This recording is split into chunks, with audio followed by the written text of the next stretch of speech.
dégage la route, ça c'est la mentalité d'un gouvernement, de notre gouvernement. On doit dire aux policiers, on est en train de vous accuser, expliquez-vous. Voilà comment un gouvernement normal fonctionne. Or, puisque ce que le policier fait n'est que la suite, n'est que le normal dans la gestion. Et dans ce sens, et justement quand vous parlez, le gendarme en question qui aurait giflé, on l'a plutôt affecté dans un autre poste de contrôle.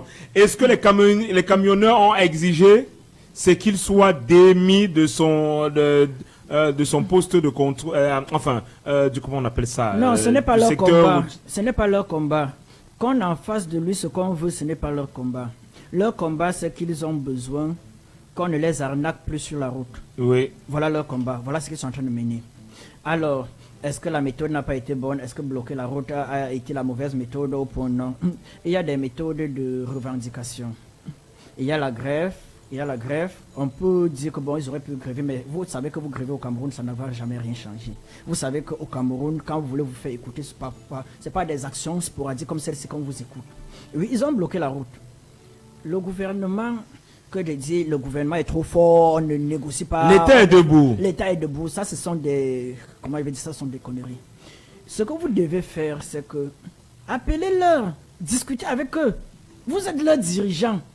Quelqu'un a fait un calcul assez imposant. Vous êtes leur dirigeant. Ils se plaignent que ça ne va pas. Appelez-leur. 94. Qu'est-ce qui ne va pas? Discutez avec eux et trouver une solution. Pas pour les mentir, parce que l'une des choses, parfois le gouvernement fait dans des crises, fait souvent des réunions et prend des initiatives, mais juste pour calmer la situation. On fait des promesses. On fait des promesses pour calmer la situation et rien ne fait.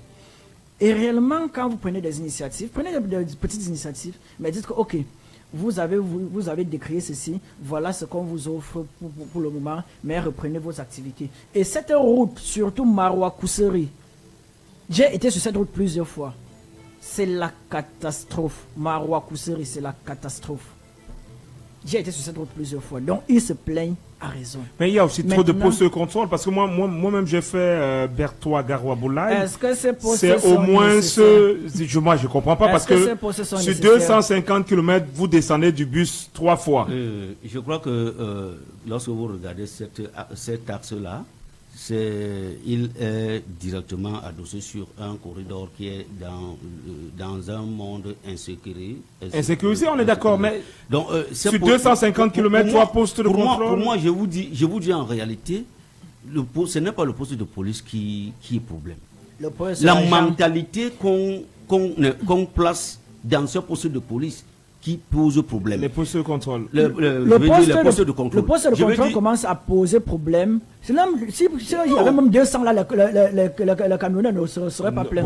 Mais ils se plaignent parce que ces postes-là prennent de l'argent. Mais c'est ce que je suis en train de dire, que la mentalité qui est animée dans ces postes de contrôle. Je vais vous poser une question. Oui. Je vais vous poser une question. On a besoin d'autant de postes de contrôle sur ce corridor parce qu'on estime qu'il faut gérer la sécurité. Est-ce qu'on a besoin parce que parce que je ne vois pas ce que je veux dire, par exemple, sur le cas de Bertois-Garoua-Boulaye, les postes de contrôle que je voyais, ces postes de contrôle ne demandaient que des cartes nationales d'identité. Si à l'intérieur de notre bus, quelqu'un avait chargé, par exemple, des explosifs, on n'aurait jamais su. Donc je n'ai pas vu. Donc en fait, ce que je veux voir, la nécessité en termes de sécurité, moi je ne vois pas. Je ne vois à aucun moment le fait qu'on ait, par exemple, des chiens renifleurs qui viennent à partir des bus pour renifler, savoir s'il y a peut-être des explosifs ou s'il y a de la drogue. Pas du tout. C'est juste qu'on vous demande si vous avez votre carte nationale d'identité. Quand vous n'avez pas, vous payez 1000 francs, vous traversez.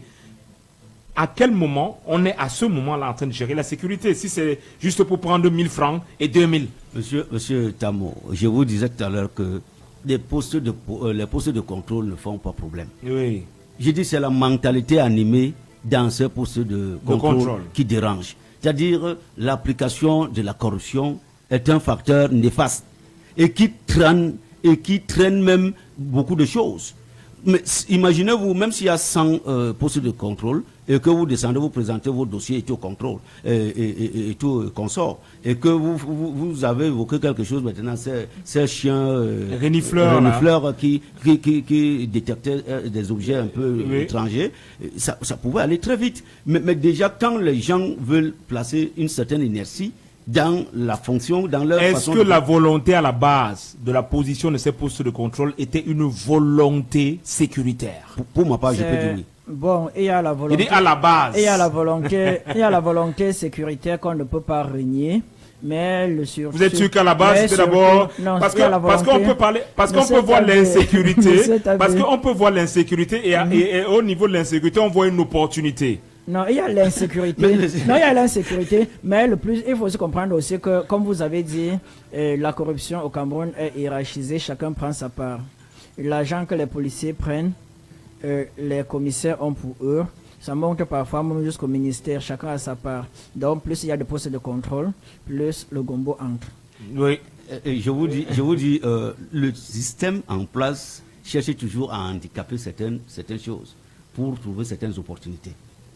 Par exemple, là maintenant, on va prendre comme élément de base la sécurité.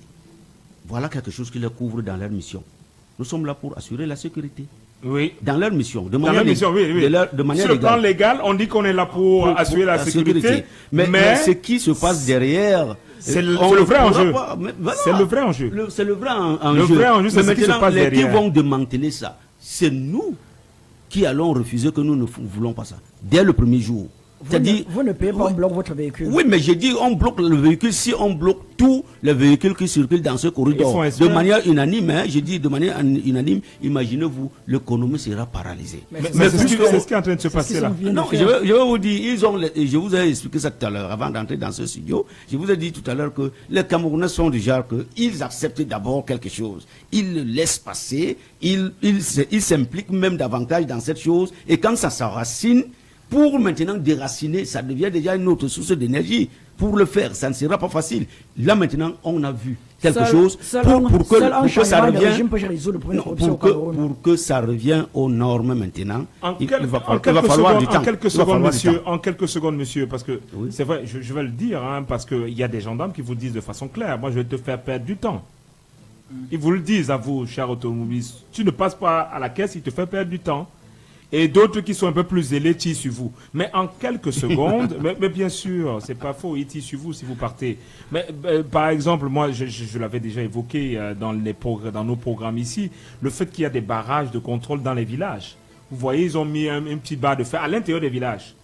Ces gendarmes-là, tous les motos-taximens qui y passent doivent laisser 500 chaque jour. Je dis chaque jour 500 francs. Et le jour où vous ne laissez pas, on tire sur vous. Il faut mobiliser les sources de revenus pour la corruption. C'est ça la réalité. La machine corruptive. Et j'ai comme l'impression, est-ce que vous n'avez pas l'impression que le renouveau est bâti sur la corruption? Que si on cible la corruption, c'est la fin de ce régime. C'est son épine dorsale. Le régime ne survivra jamais sans la corruption. Le régime vit de la corruption. Le régime est un régime éminemment corrompu. C'est avec la corruption qu'il copte des gens pour mettre dans certains postes. Oui. C'est avec la corruption qu'il se maintient au pouvoir. C'est avec la corruption. Si on retire la corruption du renouveau, le renouveau s'effondre. C'est pourquoi le régime du renouveau ne pourra jamais combattre la corruption, parce que la corruption est sa méthode phare de gestion. Le régime ne survit, le régime ne gère qu'à travers la corruption. On sait avec les nominations des ministres, on sait avec la nomination des gouverneurs, on sait avec la nomination des principaux, des proviseurs, on sait avec toutes les nominations que c'est une affaire de gombo. Même jusqu'à les concours administratifs, les concours, même les petits concours comme les énièges, il y a la corruption à l'intérieur. Même les concours, on sait que la plupart des temps c'est le gombo qui te fait passer. Donc le régime ne vit qu'avec la corruption. Et c'est pourquoi on est arrivé à ce niveau, parce que la corruption a envoyé les plus compétents sur les plus compétents sur la moto, sur des activités de survie, et les médiocres, la corruption elle les a élevés. Parce qu'entre médiocres, on se serre les coudes. Il n'y a pas des gens qui se serrent les coudes comme des médiocres. Il n'y a pas des gens qui se serrent les coudes comme des médiocres. Il n'y a pas. Oui. Il n'y a pas. Oui. Quand un directeur, par exemple, d'une société sait que je suis là parce que je ne mérite pas être là, je suis là parce que j'ai payé pour être là, Et quand il arrive là, il se rend compte que son ami aussi est là et que son ami peut le couvrir parce qu'il faut la solidarité, c'est la solidarité de couverture. Oui. Si je suis en difficulté,